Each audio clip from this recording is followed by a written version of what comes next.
Okay, so we move right into our discussion. I would first like to introduce our two panelists. We have two panelists today.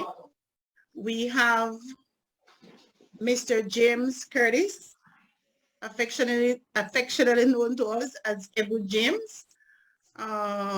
Looking for him on my, okay, there you go. Just a little bit about the good gentleman. He was born in St. Vincent and the Grenadines, so he's a Vincentian, a Garifuna Vincentian. He has been an advocate for the promotion of Garifuna duo, both in Yurumein, Belize, the US. He has been a member of many organizations and leader of many organizations, including organizations related to St. Vincent and the Grenadines, Garifuna Duo, athletes. He's the founder of Team SVG International Support that supports athletes throughout their career. He is the pioneer behind the pen relays being a possibility for students in Belize as well as St. Vincent and the Grenadines. He is the owner of and founder of Cordice Enterprises. They make it right. That is Mr. James Cordice. Our next panelist is Dr. Gwen Nunez-Gonzalez, proud Garifuna woman born in Belize. She, as long as I have known her, has been an activist for the lifting of the Garifuna culture. She's a linguist in her own right. I believe that history will record her as one of those persons who is fighting currently for the preservation of the Garifuna language. She's an educator. Currently, she's an education officer in the Ministry of Education, Culture, Science, and Technology. All right, so we will move right in. Mr. Cordice, you are up first, and I will start by asking you a question. This question that I have for you is based on information that I believe that I have long known. And in the recent past, I've been hearing that what I know to be true might not actually be so. So all my life, I've been hearing that there was a shipwreck off the coast of St. Vincent, a ship that was carrying some slaves, and then the slaves swam ashore and they intermarried and intermingled with and I will use the word Carib because I know you will correct that, with Caribbeans and Arawak Indians who would have been on the island of St. Vincent. That is the way I learned our history. So I ask you, Mr. Cordice, if you have anything to add or if there is anything that you would like to rearrange with that history that I'm sure I am not the only one who learned it that way. Mr. Cordice, you can go ahead. Good evening, all. Since protocol has been established and we have a short period of time, I will just get to the questions and see how best I can answer them or dispel some myths and misunderstanding. Concerning the shipwreck, yes, I believe this shipwreck happened. However, the evidence that I have personally gathered does not support the theory that the first black person would have arrived in Yurumein in 1635. It doesn't make sense to me that the country became black totally, almost 90% or 96% black Caribs, as they were called as a derogatory term, but Garinagos. By 1797, when the exile happened, they're talking about removing 5,000 persons to Belize. And if a few slaves swam ashore, it will be highly unlikely for them to populate the country in 140 years. It doesn't happen because the Garinagu was a force to reckon with in the beginning. So they would not have just allowed their women. And most of the slaves who got to swam ashore would have been men.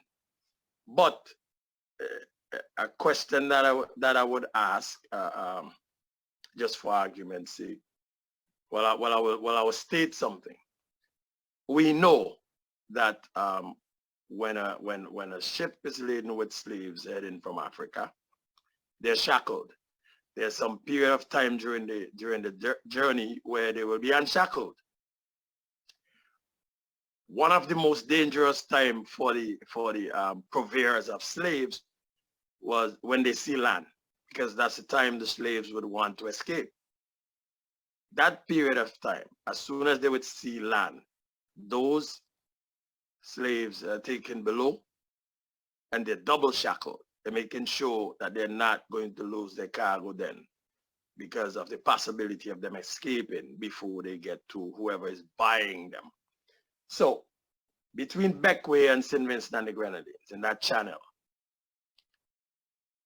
if a slave ship sank, and when it did sink, as I believe it did, those slaves are not going to escape to freedom unless somebody helped them. Unless somebody like them helped them. Because the Garinagos was fighting everybody at that time. So they would not have willingly accept the black people then. So it proved that black people were there before. And beyond that, if we go back to the 13th century, 1200 plus, 43, I think, 1243, when Musa Mansa, Abu Bakari, the second emperor, set out to sail across the Atlantic into the New World with over 2,000 ships. Never returned. We believe that that's when the first Africans arrived in St. Vincent and the Grenadines. And that is why, as Vincentians and as Yurumeinians, Garifuna people, they say we have a chip on our shoulder. We have a certain pride that many other persons with melanin from the Caribbean doesn't have. No disrespect, but you would find that in yourself, that we have a level of pride. No matter if they say we are poor, we are proud because we don't possess that slavish mentality. Now, mentally now, today, we could possess the remnants of slavery. We could suffer the atrocities of slavery, but we were never physical slaves. That would be my belief.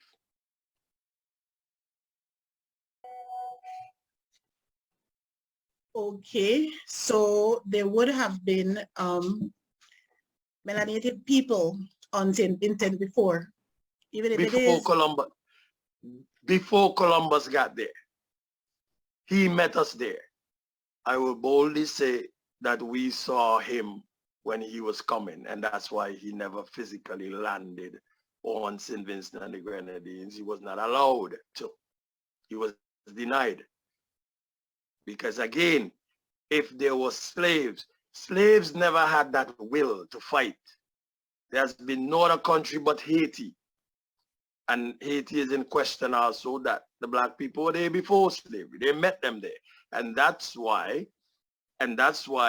Haiti was forced to lose their independence and then gain their independence.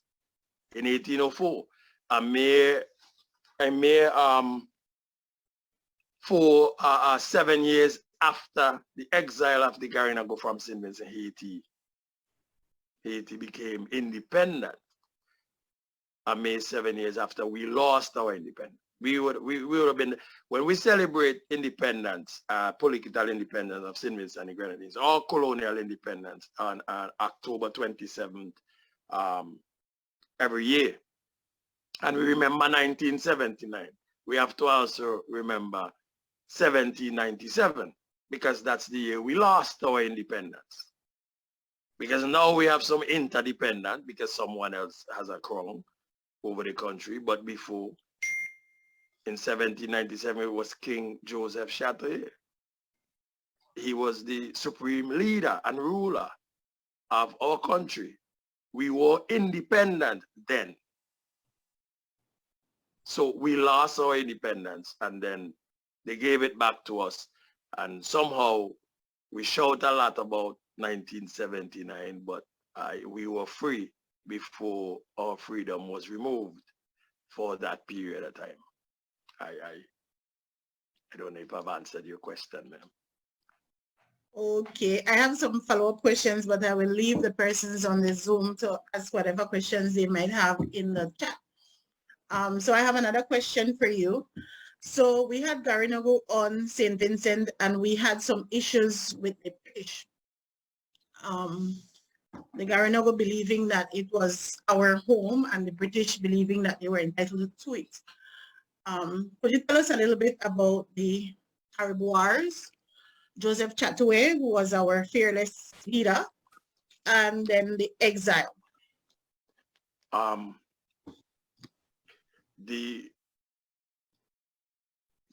The first, what they consider the first Carib War would have been the one before the death of Joseph Châteaubriand. Before the war in 1795, however, there was a series of encounters, of course, because colonizers were seeking entry.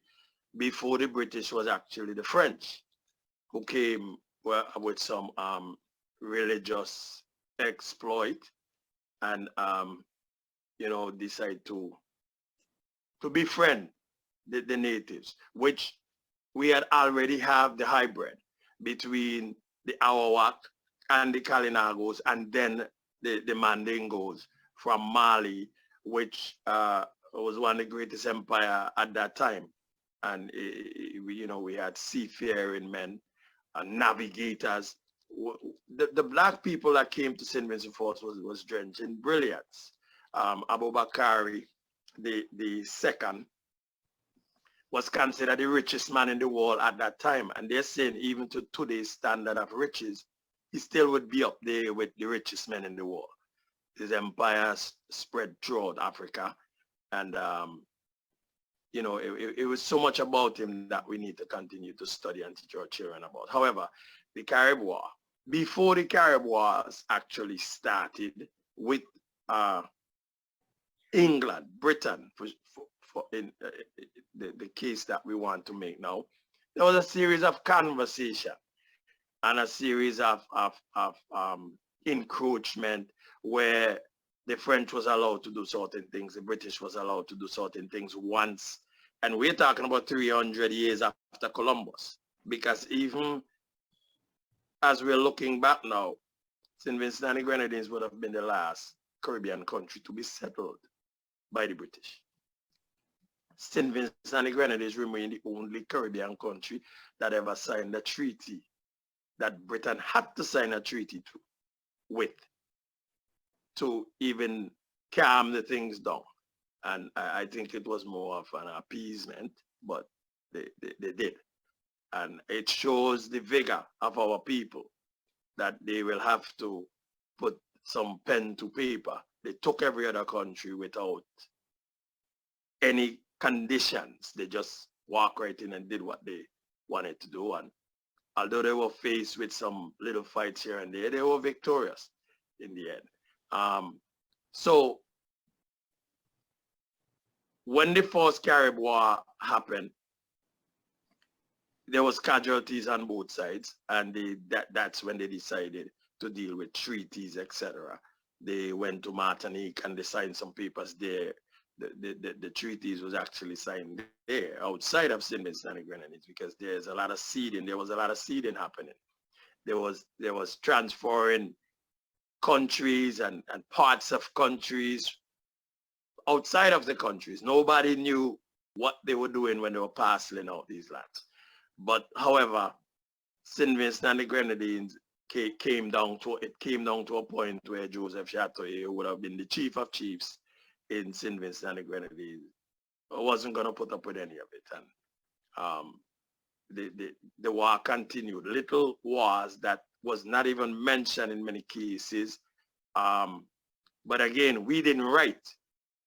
So we learned most of the things that they wrote for us to read. But then we have to really trash it out. This is part of what we're doing now. And it came down to a point where there was a lot of casualties being suffered by the time the Second Carib War came around, starting in 1795. And Joseph Chateau, of course, was challenged to a duel. Now, there's lots of conversations about that too. And they talk about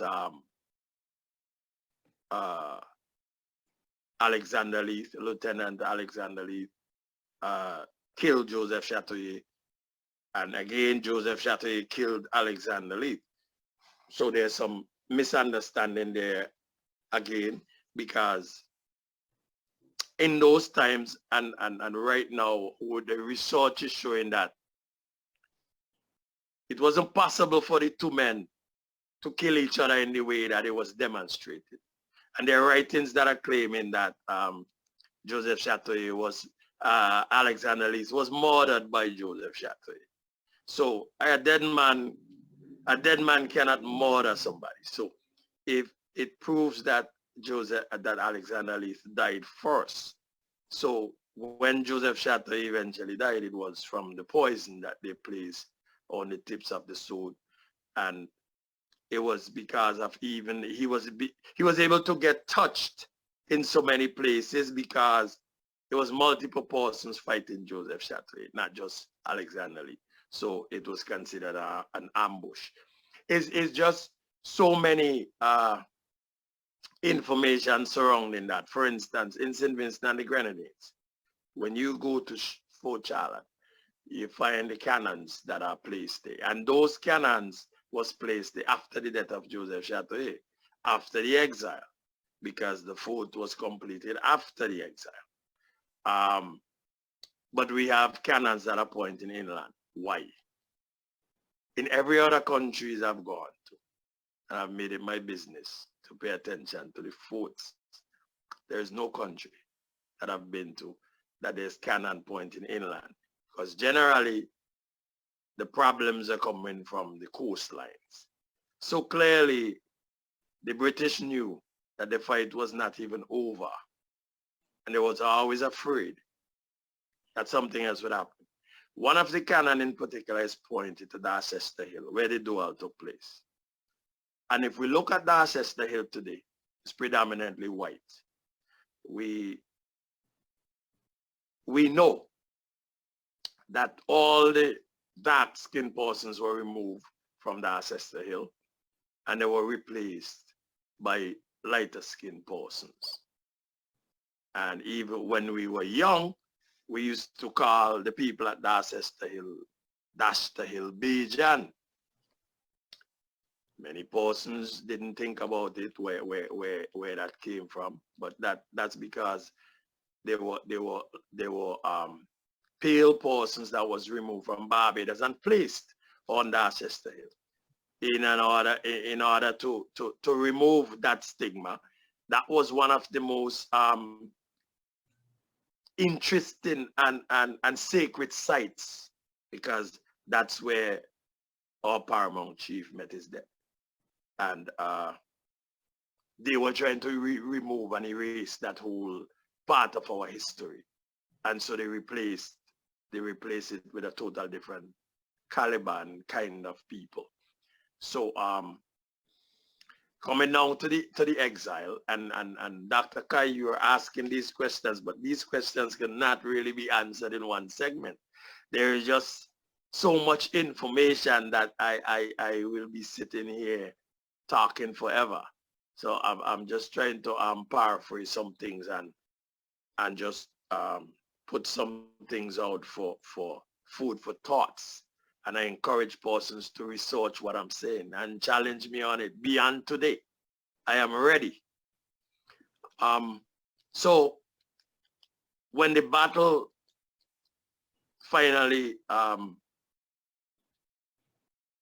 stopped. Well, I should say a few things before that. 1797, Joseph Chatoyer died. The battle continued until 1795, Joseph Chatoyer died. The battle continued till 1797. That is almost unheard of, because normally, even in the Bible, when the leader falls, when the king dies or the leader of that battalion falls, the war stops. Everybody retreat. So it proves again that the Garinagu was not just led by one man. The Garinagu was subdivided in the country and was able to sustain themselves under the leadership of Joseph Chatoyer and still be able to maintain their personal discipline with their different tribes and different communities within. So there would have been chiefs in different parts of the country. And so the fight continued even after the paramount leader died. Eventually, there was much loss to the Garinagu, and we were placed on Baliso. Our ancestors were placed on Baliso, which is a small island in the Grenadines of St. Vincent. And you know, anybody living in St. Vincent know where Baliso is, and many persons from Belize now know where Baliso is. They have been hearing about Baliso all their life, and many Garinagu from outside of St. Vincent has been to Baliso and experience. And I will venture to say that when you land on Baliso, you will know that you are on Baliso. You will feel that you're on Baliso, and you will realize that that is the last place that the Garifuna ancestors or ancestry from the US, Guatemala, Belize, Honduras, Nicaragua, any Garifuna out there would know when they get to Baliso that is home, that is a bedrock. That is where everything subsided and the exile began from there on March 11th, 1797, to arrive in Rotan on April the 12th, 1797, an entire month. By then we would have lost over 2,000 persons in that journey. But still there's just so much history that we were not taught, because these writings was orchestrated in a way that we would not learn, we will not understand where we came from. And for the ones who are culturally illiterate today, the colonizer did a wonderful job. They did an extremely expert job in making sure that we did not know who we were for hundreds of years. And when you do find out who you are, then you cannot stop yourself from being proud as a Garinagu. I don't know if I answered your question. Okay, thanks so much, Ebu James. We will invite folks again to, if you have any question, to put them in the chat. We're going to leave St. Vincent right now on the exile, and then we're going to be talking about something having to do with Belize. Now we turn to Dr. Gwen. And Dr. Gwen will be talking to us about Garinagu as educators of Belize, effect on the culture. Go ahead, Sirisia, Sereme, Ebu James. Good going on. Good night. Night time here in my beautiful town. Thank you very much, Dr. Jeremy Cayetano, our moderator. And I want to thank all those in our space. I see my many indigenous brothers and sisters. I see my brother Chick. want to welcome you and your team. Thank you for joining us. I met him at a conference online and we've been linking up so many things in common. All right, I have been hearing from when I was kind of conscious, you know, you're alert when you're young, then you get conscious, there's a consciousness. And that kind of kicked in when I was a teenager. I am 53 years old now, thank you, Jesus. And I have been battling in my mind, contemplating all that I've heard about Garifuna history. And I'm glad that I made a pilgrimage to Yurumein because it reopened my eye. I refocused based on information that I got there. And I've been hearing our history, local history, that the Catholic Church selected Garifuna men as for teachers to go into the Hispanic and the Maya communities to educate them. And then I started to think. I said, if they're there educating them, I wonder if they took along their families. What happened to their families? I wonder what is the long-term effect of all this happening. So I have been wondering. And here and behold, one of our intelligent Garifuna youth, Brother Jerry Enriquez, came up with this nice book that I want to encourage everybody to have. This book is an interesting read. This book can have you rethinking and also a little shaken up about the experience. But this book is mostly centered around the story of Mr. Andres and Miss Jane Enriquez, right? He documented the experiences. And there were so many others. But I am now I've started a research, and so I'll give you my preliminary finding. It's not final. So I still have other children and grandchildren of those who were sent out of their Garifuna communities to interview.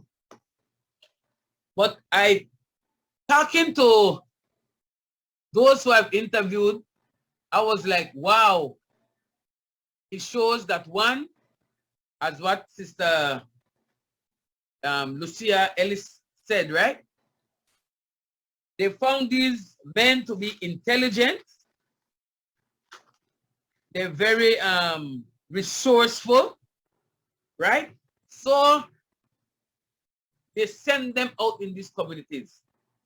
And the more I'm speaking to people, the more I am wondering if they really wanted to educate in terms of knowledge alone or evangelize. Because in this book, and it's called To Educate a Nation, right? Mr. Andres spoke about being a catechist, right? Catechist. And for us, that means that you are trying to win over souls to whatever faith to God. So they were sent out. Some of the communities that I've learned that they were sent out to, Monkey River, Dolores, Otosha, Aguacate, San Narciso, San Antonio, Piquesarco. Some went to San Luis, Sartaneja, and I even Sunush. And I even learned now that in those days, way back in the 40s, 30s, that Libertad was not really called Libertad because one of the interviewees, told me that one of her siblings, right, was born in Pembrocal. So I said, Pembrocal, is that another village? Where is that I don't know here in Belize? And then I learned that Pembrocal was Libertad. So they also went to Pueblo Viejo, Santa Cruz, Shaibe, Pachacan, and there was a community, it doesn't exist anymore, Holy Trinity. You have Santa Teresa, San Miguel, right? Some of the areas that they were sent to. Now, I want to know what effect this transition has on the Garifuna culture in terms of the language and the way of life. Some of the participants in my study, they've told me that they spent more time in those rural communities than their parents' homes, birth community. As a matter of fact, the one group said that they feel more, although they speak Garifuna and they immerse themselves into Garifuna culture more when they started high school. But in their early years, they feel that they were more connected to the Quechua culture, not the Garifuna culture, although at home, their parents spoke Garifuna to them. So they were able to speak Garifuna and understand Garifuna, and they ate hodot and all the cultural things. But they were more into the Quechua culture. But thankfully, in the holidays, summer, and as my mom also explained to me, that summer holidays used to be April, May, thereabout, right? Because it was around the harvest. So even that change kind of negatively affected us, because when you look at the planting time and the reaping time, if holidays were centered around that, then families would have helped themselves and be self-sufficient in terms of farming. But now they have erased that from us. And so farming kind of became like a negative thing, because I remembered when I was challenged in third form. So I had to repeat third farm, but when I failed third farm, my dad told me, oh, you failed? You're going to the farm. And I wanted to continue my high school education because I've been preached to that education is the key. So why am I going to the farm when I didn't see the connection? Now, as an older person, I see the value of farm, right? Food security. So they also shared with me that there are some families, though, in the communities, the parents did not speak Garifuna to them. And so Creole was spoken in those households outside, and they were in Maya communities. And some families didn't allow their children to mingle with the Mayan children only in school. Outside of school, no. And so the children didn't learn Maya, but two of my participants, they learned as they went along all the languages. So they're very versed in their language. However, I also have some that I interviewed. One that I interviewed said that in the home, the mother spoke Garifuna to them, and the mother kept up the Garifuna way of life as much as she could. But their dad only spoke English to them, although he knew how to speak Garifuna. And I tied that in with my interpersonal communication that I did when I was doing my dissertation for my doctoral program, interviewing many of the elders that I spoke to. They said that the educators at that time did not want them to speak their Garifuna or Creole or Maya on the compound.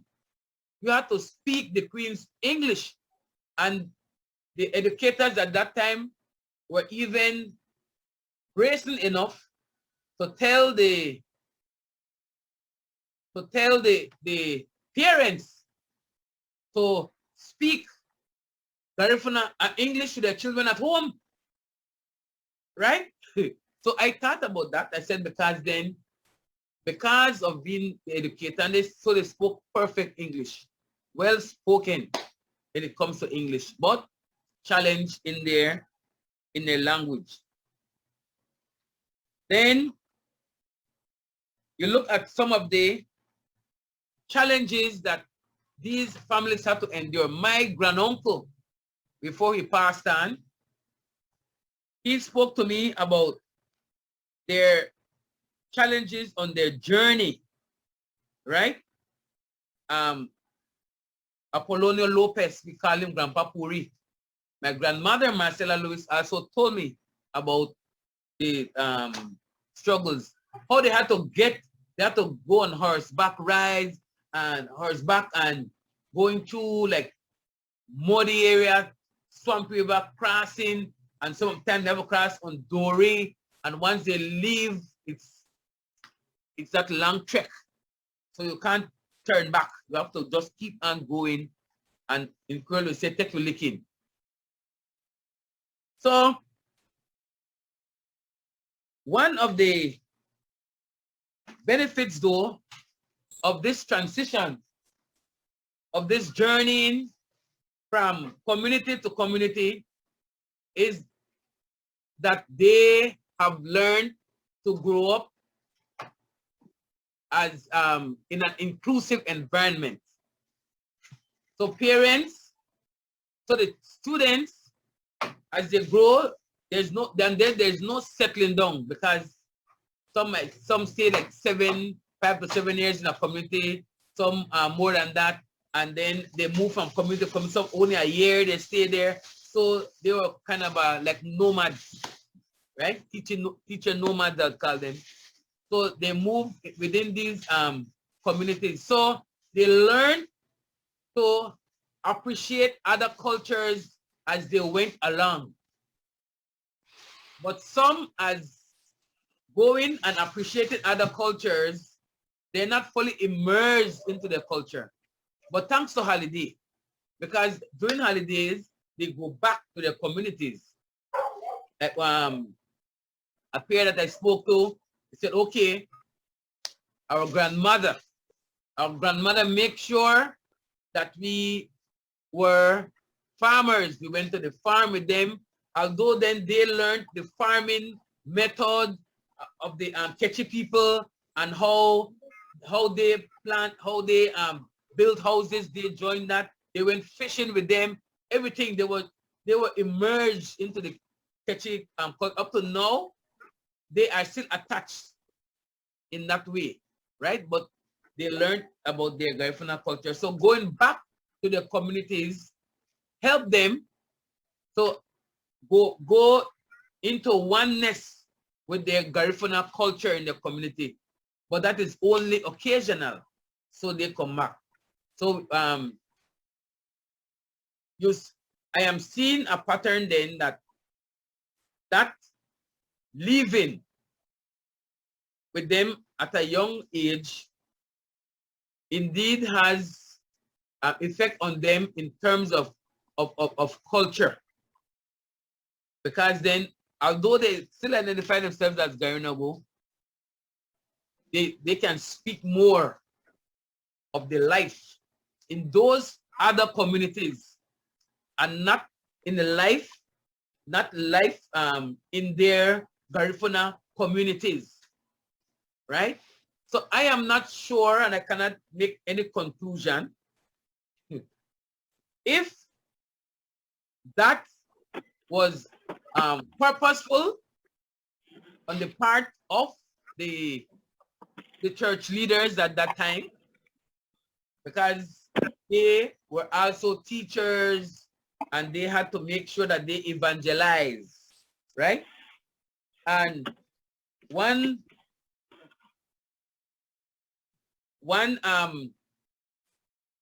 of the persons who I'm supposed to completely interview is Lucia Ellis, but she gave a presentation, and in her presentation again she referred to the Garifuna men as evangelizers being sent out there, right?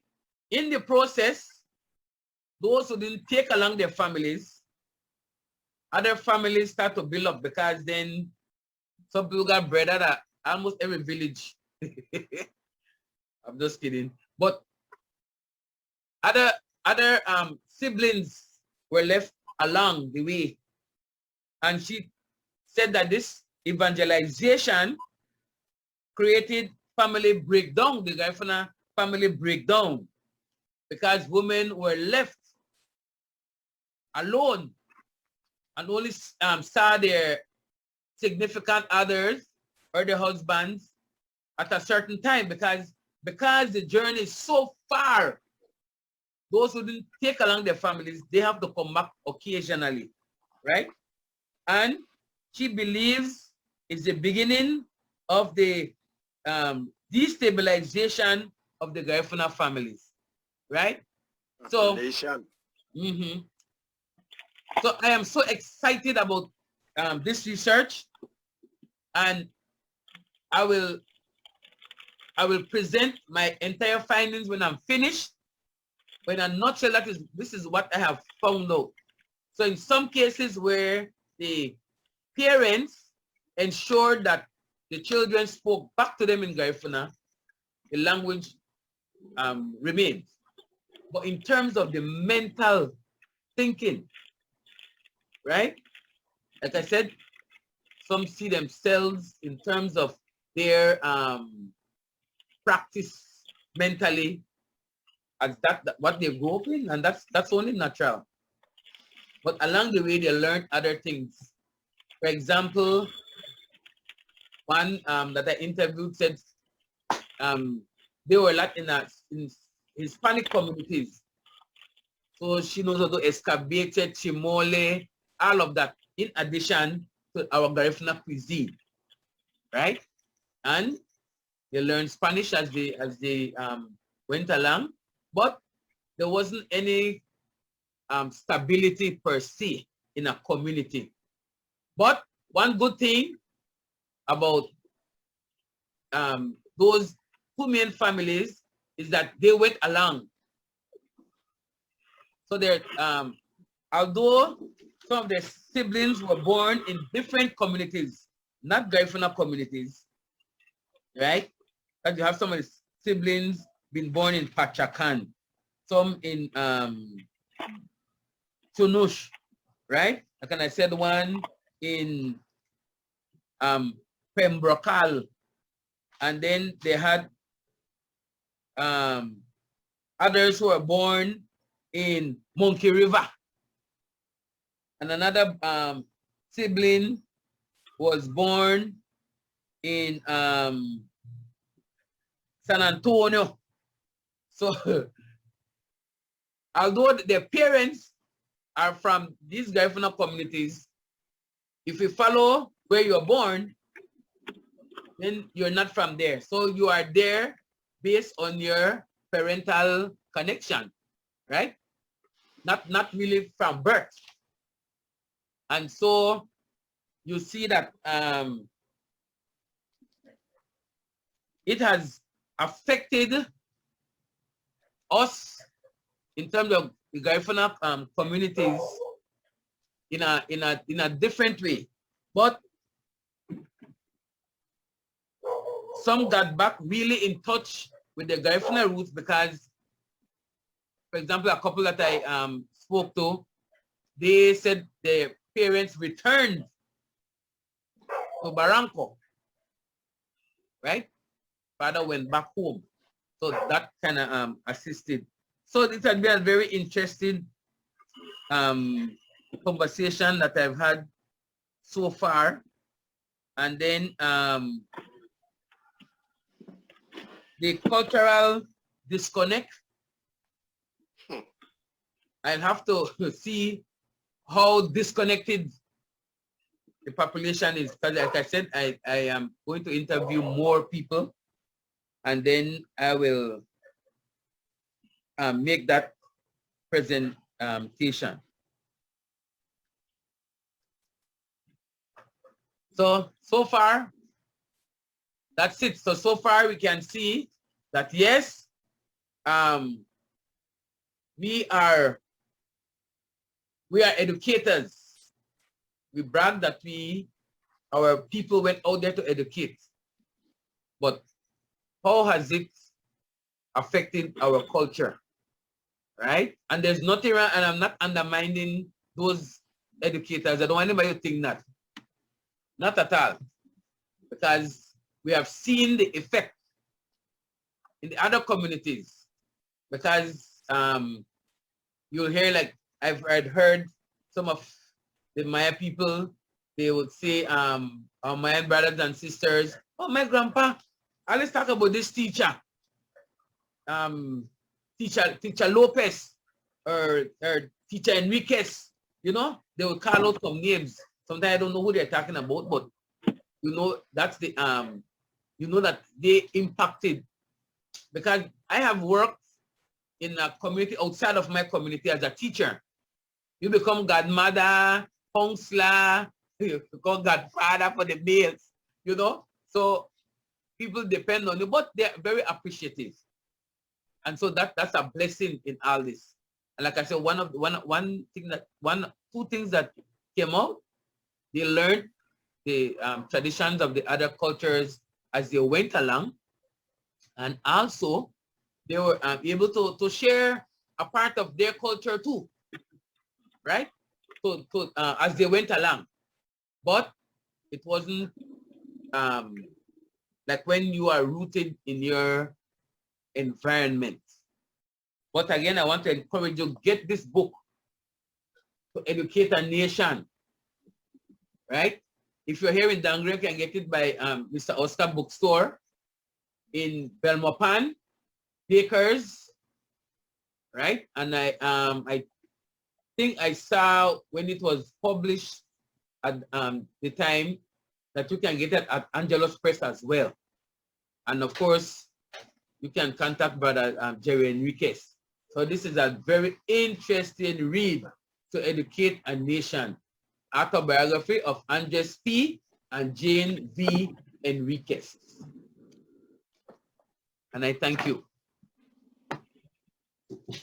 Mr. Gwen, go ahead, Mr. Cordice. No, I was saying thank you to Dr. Nunez. Oh, okay. There are several comments in the chat. There is one question, I believe, for Ebu James, Mr. Cordice, and I will ask it now. The question is, how many Garinagu were left at Yurumein? How did they manage to survive after the colonizers took control of the island? You're muted, Ebu James. Hello? Go ahead. We don't know for sure the total amount of Garinagu that remain, but we know there were many, there were hundreds remaining. It was impossible for all the Garinagu to be removed, and the colonizers knew that even when Fort Charlotte was completed, even in its completion stages, 1817 or something, they placed the cannon. They placed the cannon there around 1816, 1817. We're talking almost 20 years after the exile. They're pointing a cannon inland. Without knowing anything else, they knew that there was Garinagu remaining. They couldn't possibly remove everybody. And if they did, I wouldn't be here today. And it would not have been also a quest to remove the idea of who the Garinagu was. I mean, they made every effort. And I'll state this now. I try not to use the man name too much, but it's stuck in our head. Christopher Columbus' name was branded in our head, in our heads, and the names of his ships. There are reasons for those things, because almost every child, I could say every person that grew up in the Caribbean, born in the Caribbean, would remember the names of Christopher Columbus ships. There are reasons for those things. It's to dissuade and to put us in a different state of mind, to encourage us to believe or coerce us to believe that persons came to save us, that did some wonderful things for us, discovered us. You can't discover me if I'm there before you. You need to tell that to someone else. So we were there and they knew we were there. And so they made an effort. I mean, the Garinagu was able to travel between the east and western side of the country through the mountains. A case in point, through Greg's, through Greg's area into the Vermont area, into Chauncey, Clare Valley, even through those areas, they were able to travel from side to side. And through the Bonham and Petit Bonham, there's pathways that still exist where you know that our people traveled. And so it was difficult for them to remove everyone. If you notice some of the different types of persons in St. Vincent and where some of the people are located. For instance, if you look at the people in Fancy, although there's a certain sort of mix, you will see in Fancy there is more of a melanin mix than in, say, Sandy Bay or Oya. My grandparents migrated from Fancy. My great grandmother moved from Fancy in 1902 after the volcanic eruption.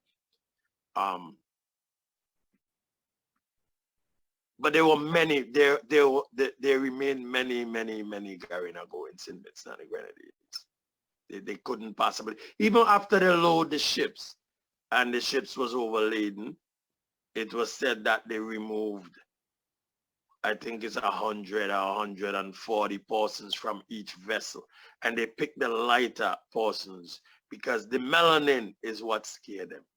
In most of the countries that the colonizers overran early, obviously there wasn't any persons with melanin there. And St. Vincent was always a safe haven. There were free slaves even after. Part of the issues was that St. Vincent and the Grenadines, then Yurumein, was a safe haven for slaves. Runaway slaves from other countries would come to St. Vincent for refuge because there was a different hybrid of persons with dark skin lived there who were protectors. And so it's no question that many Garinagu remain in St. Vincent and the Grenadines after the exile. Okay, and the second half of the question, how did they survive after the colonizers took over the island? Well, actually the island was even split before the exile. The British maintained some parts of the country while the Garinagos, which would be the persons who survived, most of them in the Sandy Bay area, overland area, still remains. They carved out a section of the country for those persons.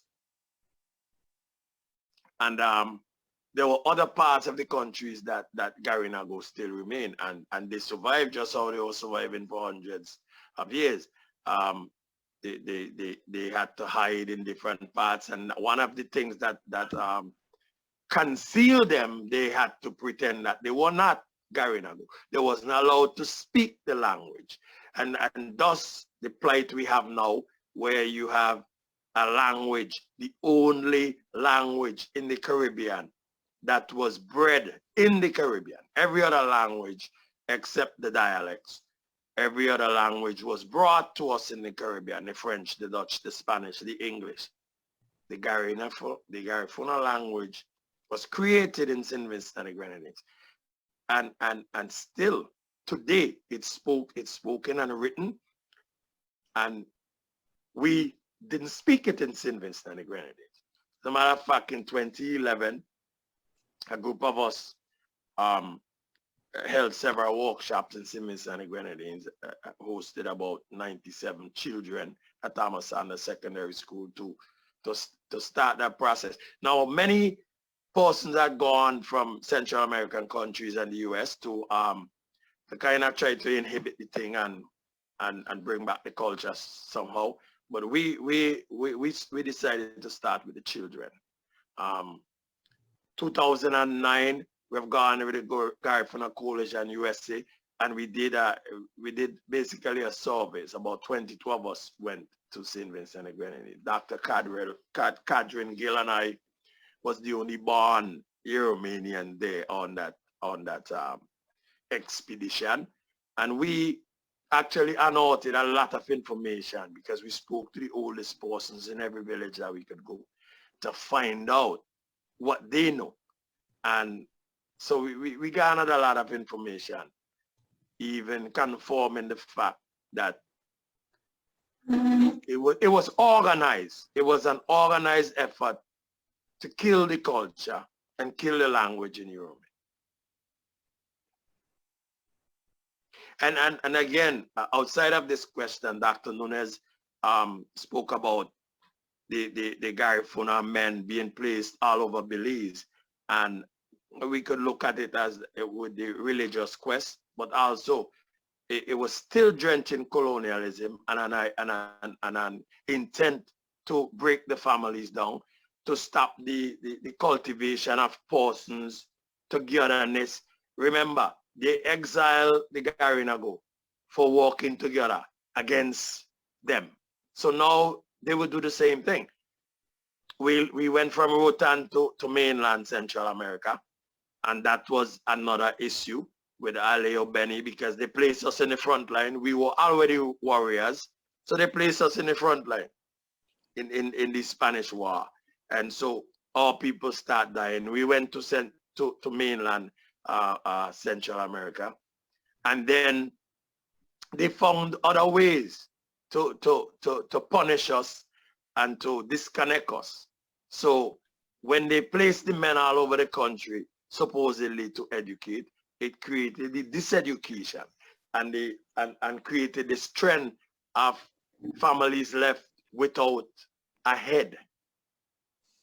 And families without a head is very difficult to survive. So the men was removed again. So it was also another effort to slow down the Garinagu, because they didn't know that we was gonna live in the first place. They thought we would all be dead on Baliso. Then that didn't happen, because we came back every night to St. Vincent and start trying to take back stuff. You know, it's so much conversations, but we have to dive into it with open mind and dispel some of the things, because they just doesn't make sense. Okay.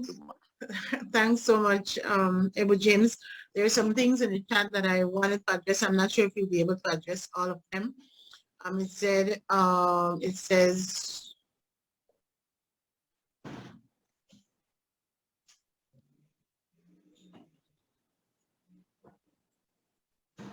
genocide is not only killing the being, but removing and destabilizing who the being is. So removing the man from his home and further restricting him as the head to then use his language has to have been deliberately done. That's right. That's right. It's a genocide. To bring destruction. Somebody says, interesting research. Was it a deliberate act of separating us from our culture? And we have, I believe that that's a yes. So it's like, when you want to speak to that?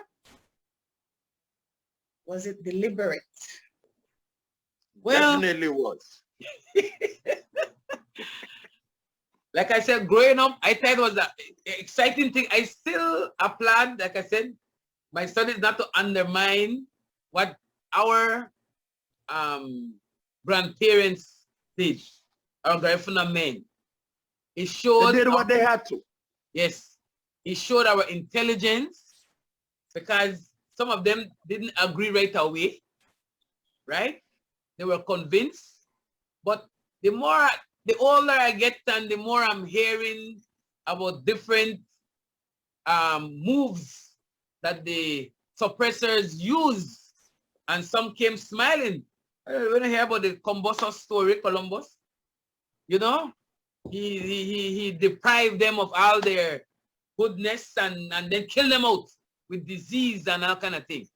And then I was trying to remember the name of this study that I was told about, where they took the children from an early age in one of the countries, but one of the indigenous countries. They took them and then they educated them far from home. So they brainwashed them. Yes, they brainwashed them. So by the time they're finished, they had nothing disconnect from their original selves, right? So I thought of it, and then I thought of the teachers going. I said, and then when I learned in this research now that they also evangelize, I thought they only went to teach. So evangelizing now gives me a different perspective. So were they trying to really kill our belief? So that's another question that I have to add on to my list, because I was going to send a questionnaire and I said no, questionnaire will not bring out what I want. But the rich dialogue that I'm having, and I'm learning additional info that I didn't think about. But Dr. Nunez, Dr. Nunez, we understand something else from the idea of having the Garinagu men spread out. The Garinagu is also bilingual, because they have intermixed with the French. They have the Arawak language, the Taino. They have the languages from out of Africa, from out of Mali, which Mali was not as modern day Mali. It was encompassing the whole all around Gambia, and every place was considered the Mali Empire. So our people who ended up in Rutan spoke Spanish, they spoke French, they spoke the Garinagu, spoke English. They had a vast knowledge of, and they were bilingual. So you can't leave them together. It was important to spread them out and let them think that, oh, we're doing a wonderful thing, we are educating.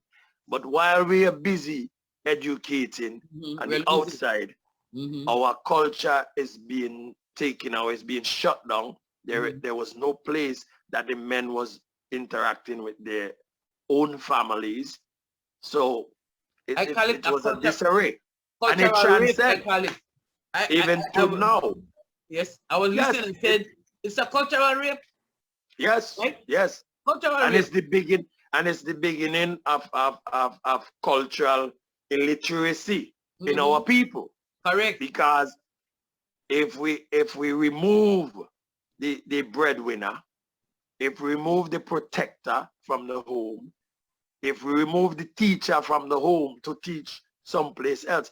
And Dr. Nunez, it's been pointed out to me that they try to place geographically, they place the men at the farthest point that they could from their home, because they didn't want them to return even on the weekend. They want them to be away, to be gone. That's why I told her when they left, they are going. Strategy.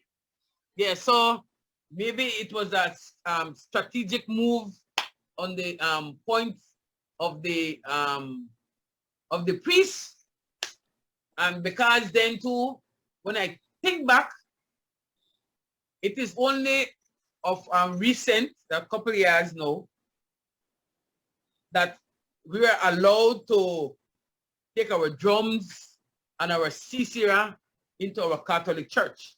I'm a Catholic, so I can only speak of Catholic. Because the Garinagu were not allowed to go and adigraha. If you go on adigraha, while talking to the elders, I was told you were not allowed to go into church because you went to the devil worship activity, right? So now we are a confused people, generally speaking, because the churches have contributed. That's another story now, right? That's a new research. But the churches have contributed to our cultural erosion because they do not understand the beauty of our spirituality. They don't understand. They are westernized. That's their way. Our way is not wrong. It's another way. It's our way of connecting to our great spirit, right? So the same great spirit they are talking about. So we need to do more of this that we're doing now. We have to re-educate. We have to show people it's not bad. Being ourselves is not bad. And so we have to be careful about how we participate in some of the activities. I have learned to say no, because I think about things when they ask me, do that or be part, I say, if that will backfire down the road. So if that will backfire down the road, no care how much money they give me, no care how hard they plead, I won't be a part of it. Because we have to look at the bigger picture. We have to get out of what they've put us in.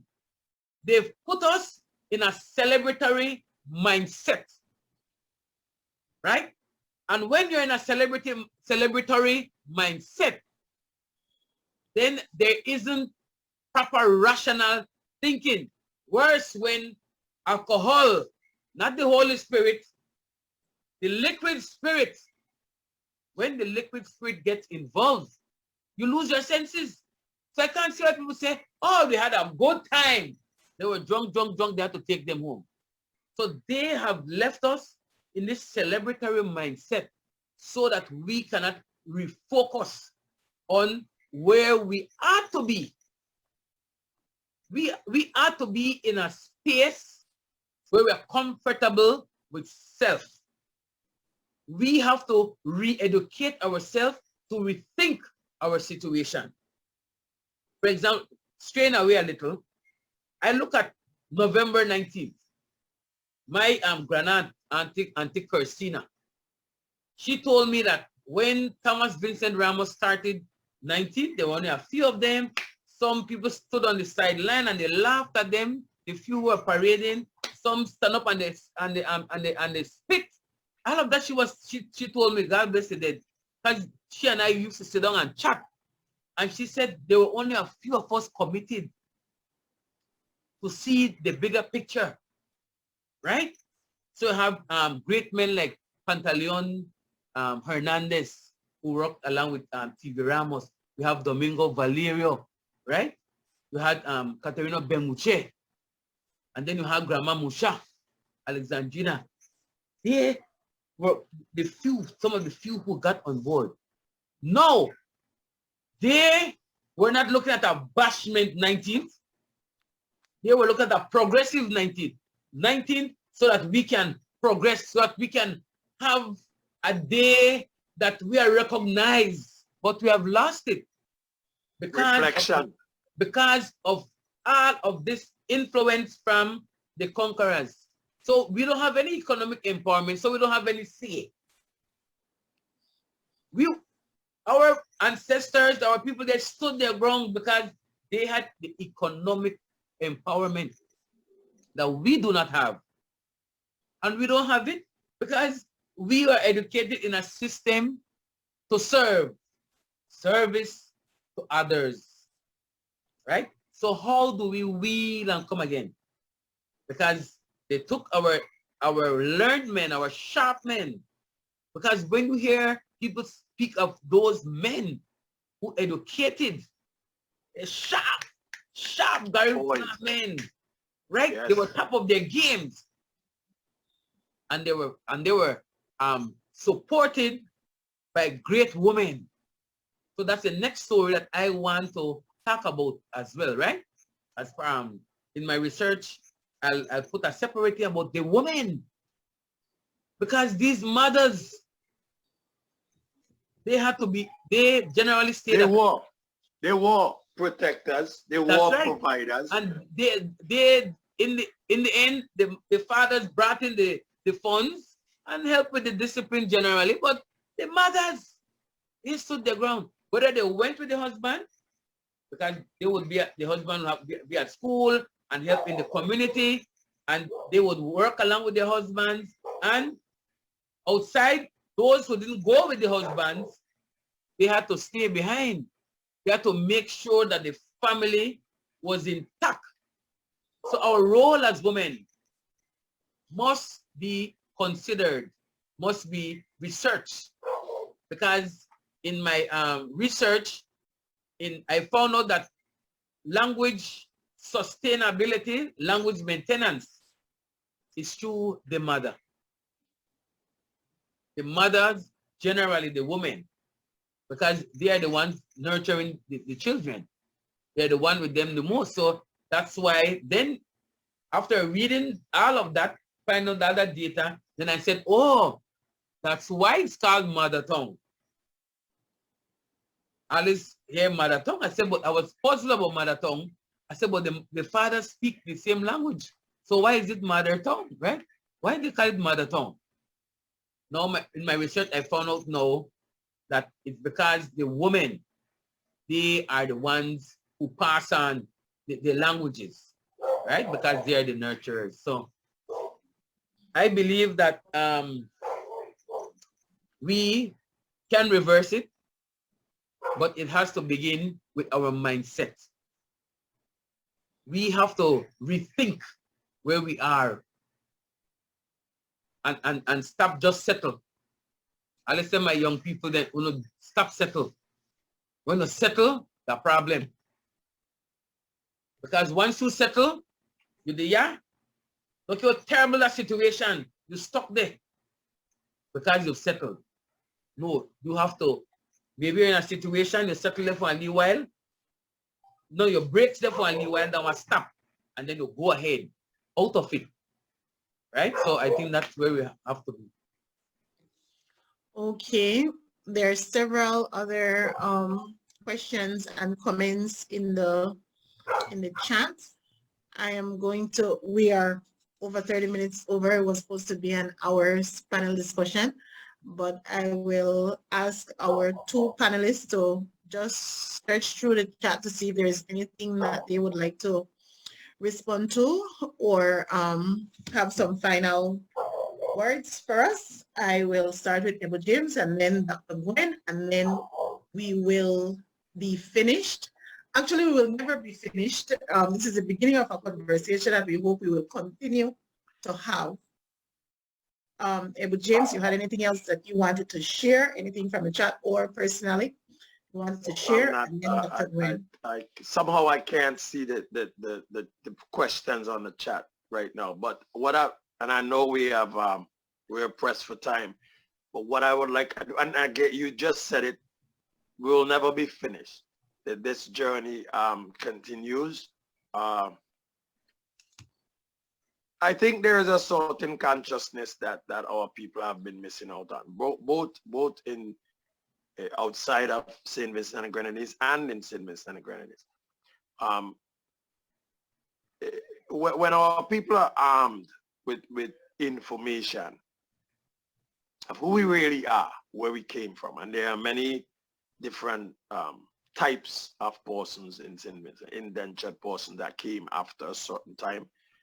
But it's really, I just want to stress that it's really important for us to focus on our Garinagu ancestry, because when you could protect a place, when you will give your life, your blood for a place for almost 400 years, when other countries fell to the crown and to the colonizers within a few years, and they're telling us St. Vincent and Grenadines has the oldest botanical garden in the world. How is it possible? They found trees there that they had not seen any place else, that wasn't allowed to grow. Then they say it's the Queen's garden. Who is the Queen? A queen, a British queen,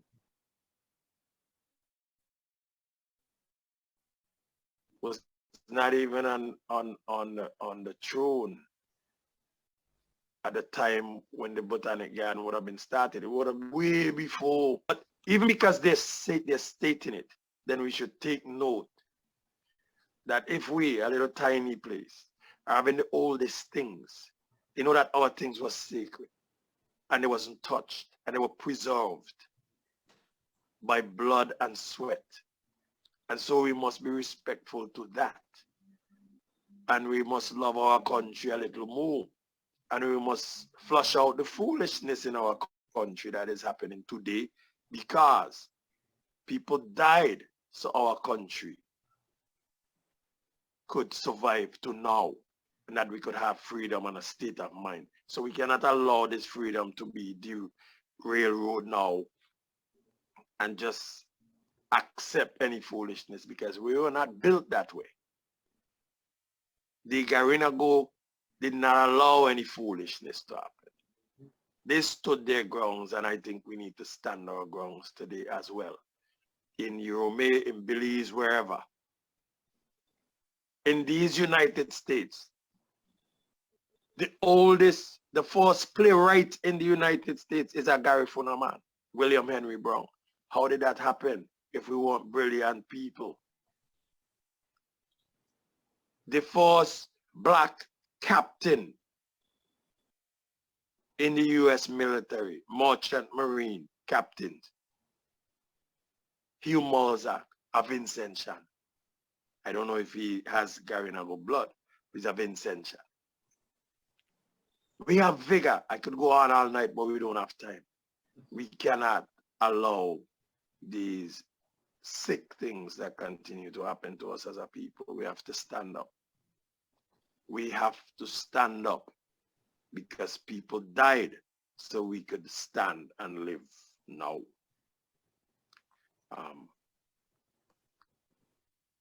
We'll continue on another day. Thank you.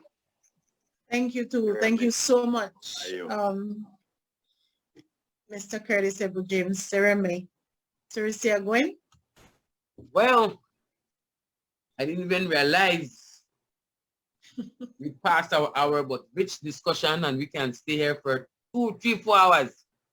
But it's important that as a people, we rethink what we have learned from a long, long time ago.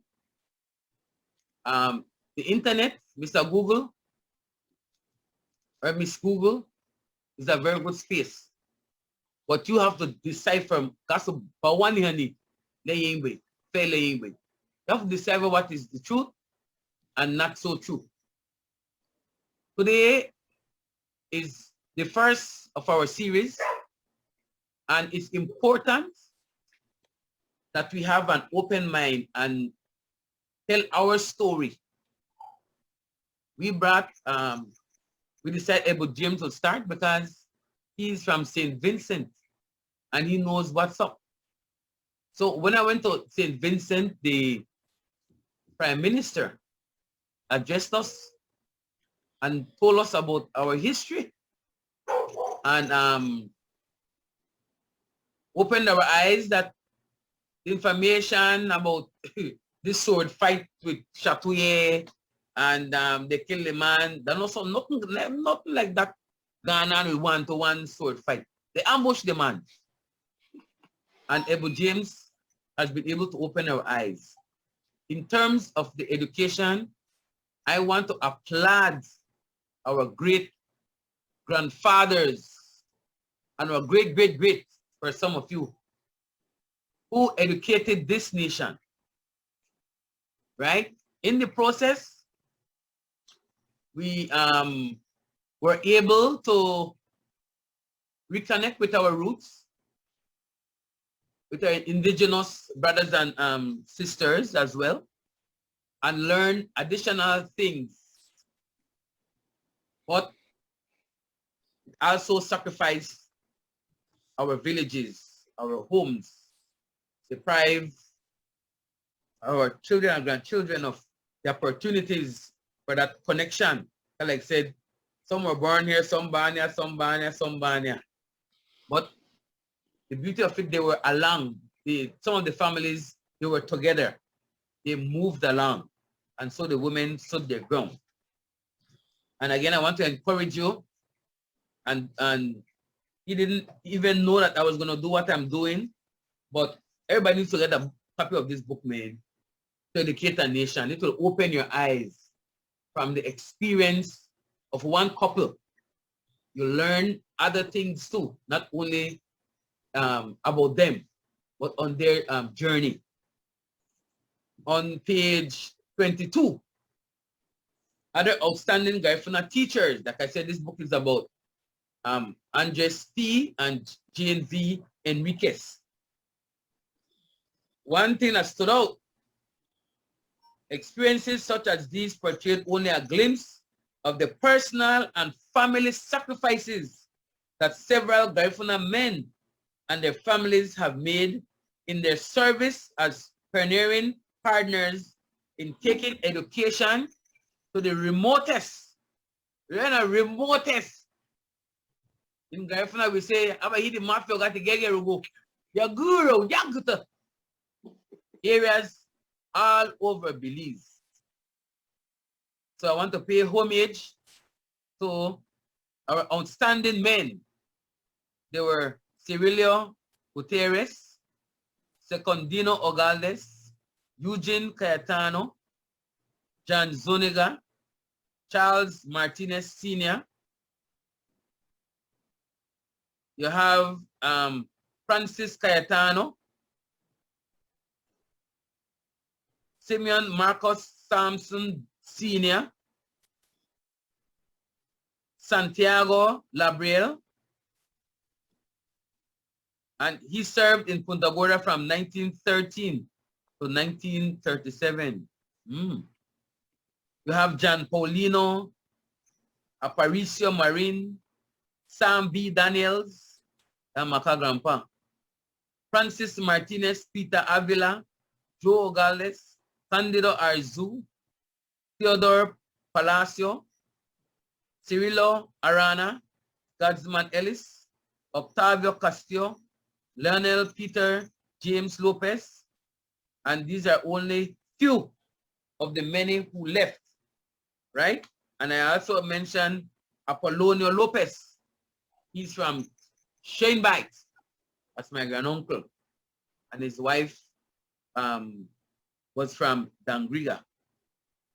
So these men and women were very, very, very much a part of creating this unique fabric. So when I look at it as well, they are great examples, right, of determined and dedicated men and women.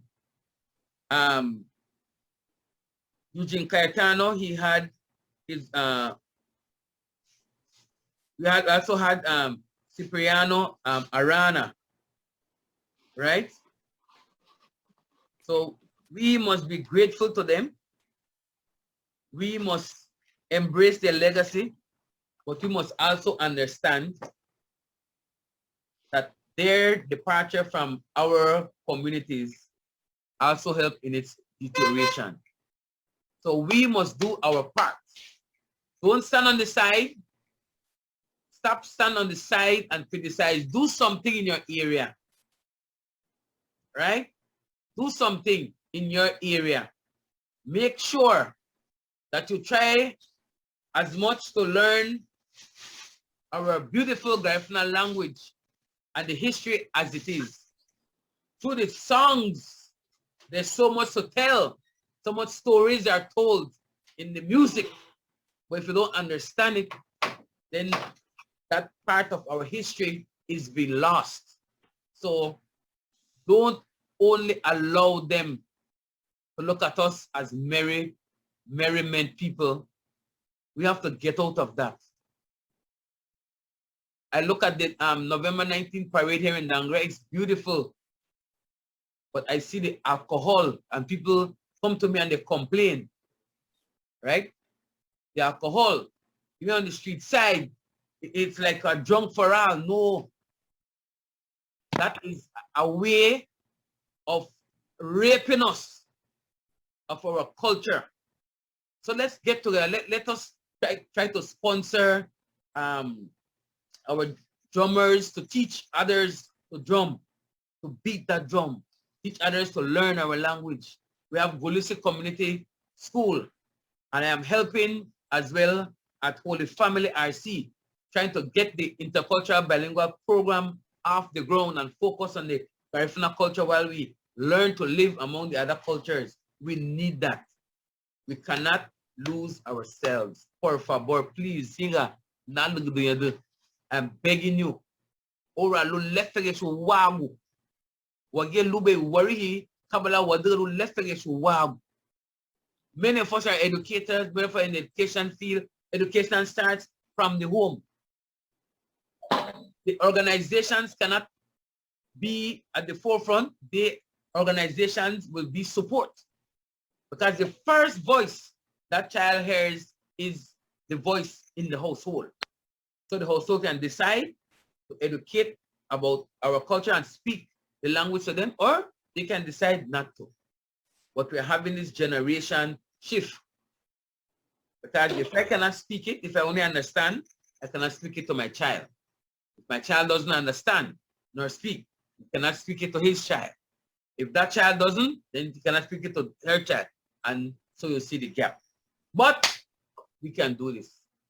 Our ancestors fought. When you hear about the story and the journey and know that the wide open sea was their burial ground.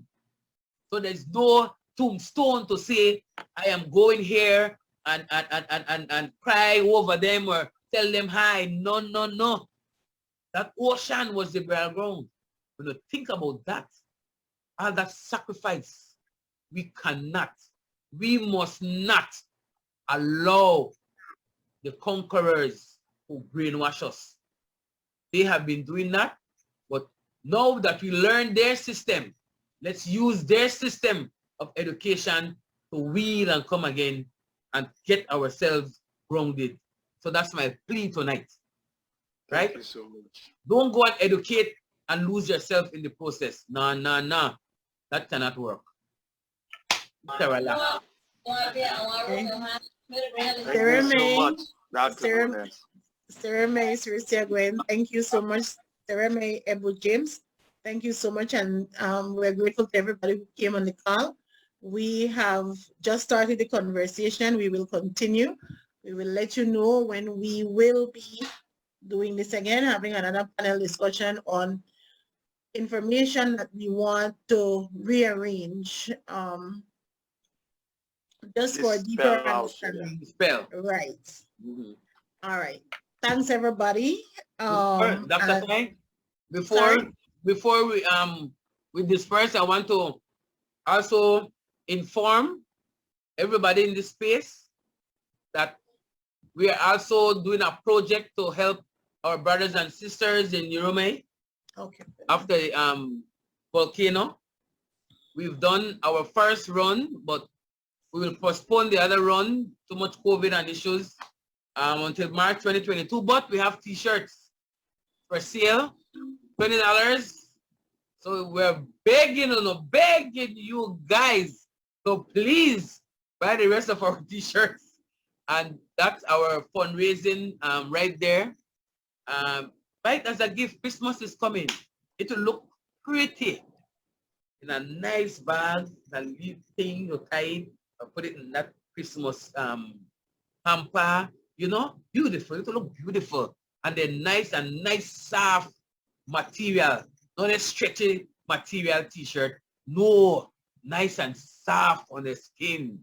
Good when you wear it, right? So I'm begging you, I'm not asking, I'm pleading that you please buy our t-shirt. We will be at certain points. What date? 18th? 18th. 18th. Here in Dangria area, we will be by where, Dr. Kai?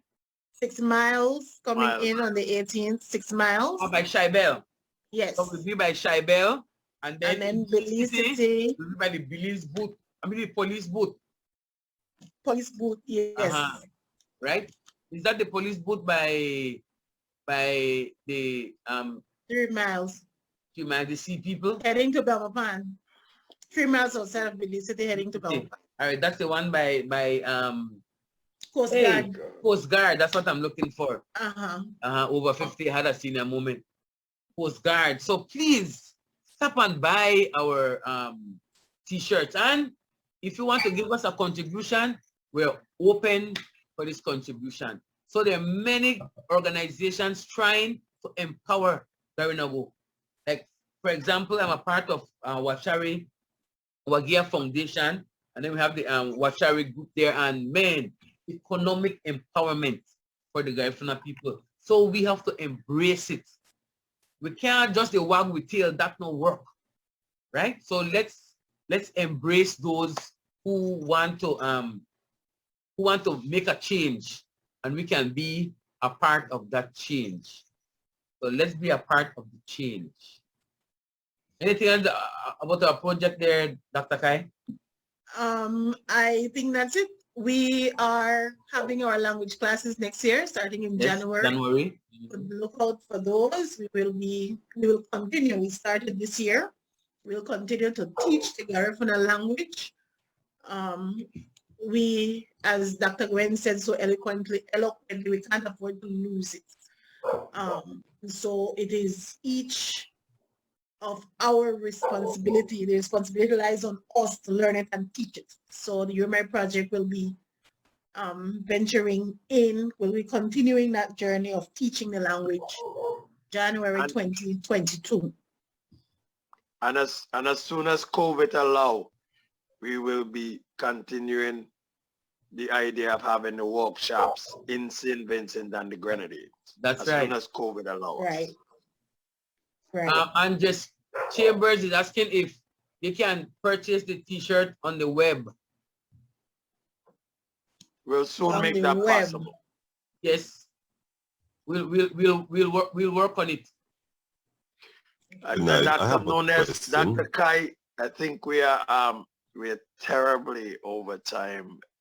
Is vital information. Yes. We don't want to get out the air. Yes, I am worried about BBN because it will then be the station was 1 hour. Yes, so do the voter thanks then. I have a question. Johnny Garcia for facilitating. I have a question. Oh, yes, sir. I recognize that you're recording the program. Yes. Where could we go to find the link for this program? Okay. We will send the link out after.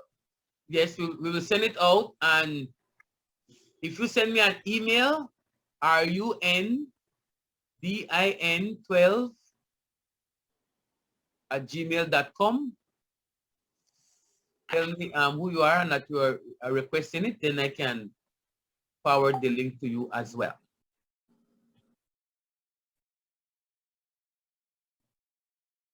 Darnell has her hand up. Go ahead, and then that's the last question we will take, and then we will need No, to...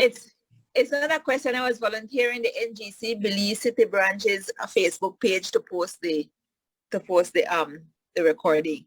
Yes, no problem. Okay. I'll have it on my Facebook.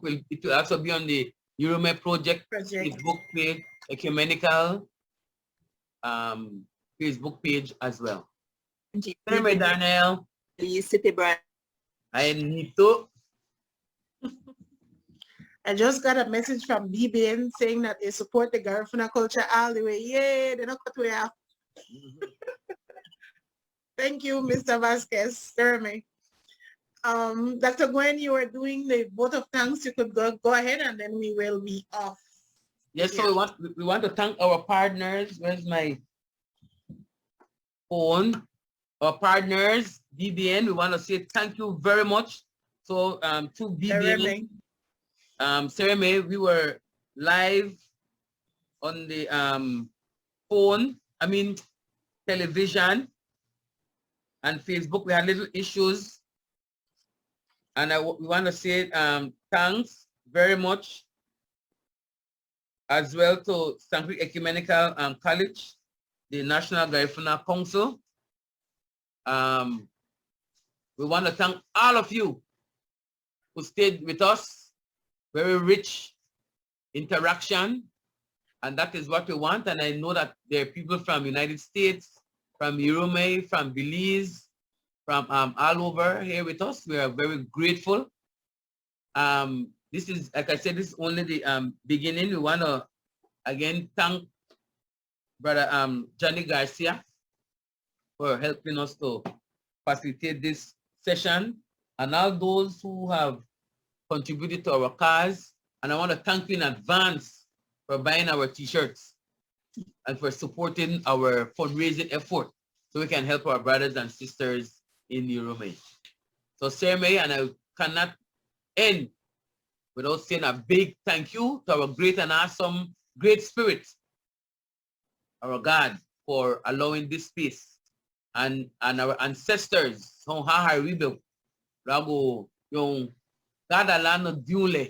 being a part of this activity and continued guidance, and for all the sacrifices they have endured to ensure that we're here. So make sure you buy your books, buy your Garifuna books to learn Garifuna. Contact me. I have puzzle book, I have games, and we have so many other writers. Sister Lucia has different books in terms of Garifuna language. There's a dictionary. So we have so many resource that we can use. So Sereme.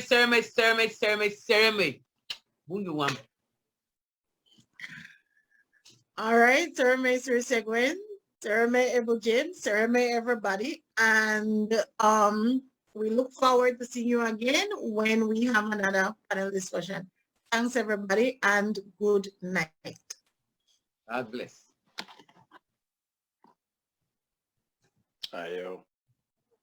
Ayo. Ayo. Ayo.